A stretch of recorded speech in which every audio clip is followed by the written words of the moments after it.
Welcome to OSU Football with Brandon Chatmon. I'm Barry Tramel, and it's draft week here in America. Everybody gets fired up, and Brandon, a lot of excitement about Cowboys a year ago in the draft. This year, the pickings are a little slim. Yeah, definitely. There's definitely a lot less buzz this year for the Cowboys. Last year, obviously, you had Russell Okung, you had Des Bryant, two guys that were going to go in the first round. But this year, you have Kendall Hunter. Kendall's done a great job in this spring as far as the NFL evaluation. He's been able to kind of show the NFL team he might be a guy they want to look at. So I'd be surprised if Kendall goes later than probably the third round, because he's kind of moving up some draft boards, and people see what Kendall brings to the table, and they see how hard he's willing to work. Kendall, of course, not known for his size. The NFL's a brutal league. What kind of a pro will Kendall Hunter make? I think Kendall Hunter will be one of those solid pros. He might not be the guy that you want to give 20, 30 carries to, but he'll be a guy that can come in third downs. He'll pass protect a little bit. He'll show a little bit of fight. He'll show some versatility, and he's great in the open field, as we all know. So I think he'll be kind of a third down, versatile type back in the NFL, and those are the things people really need. If you look at a guy like Darren Sproles from the San Diego Chargers, there's roles for those type of guys. Well, also in the last few days, a former Cowboy great has made news. Hartley Dykes, the great receiver from the 80s, expressing disappointment that OSU hasn't done more to reach out to him, hasn't done more to honor some of his exploits, greatest receiver in OSU history, that kind of thing.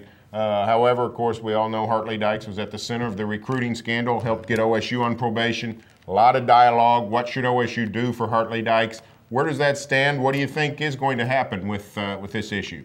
Well, I think they'll eventually kind of bring Hartley back into the family. I think he'll kind of get the recognition he feels like he deserves, because the one thing people have told me about him, there's no doubt he's one of the best receivers ever at OSU. So I think he's a guy that eventually will get the recognition he feels like he deserves. And talking to Pat Jones a little bit, he seemed to indicate he felt like it was a little bit bigger issue as far as OSU just honoring great players of past in general. So that might come to fruition as well. Maybe they'll put together something in this new indoor facility, or maybe they'll put together something in the West End that just kind of points to some of the great Cowboy legends over the past century or so. You had a great piece in Monday's paper about how the fans feel about this issue, and a lot of fans made a great point, which is this: when are we going to get an apology from Hartley Dykes? I mean, Hartley Dykes did a lot for the university, for the football program, not all of it good. It takes two to tango. He was on the receiving end of some of those NCAA irregularities.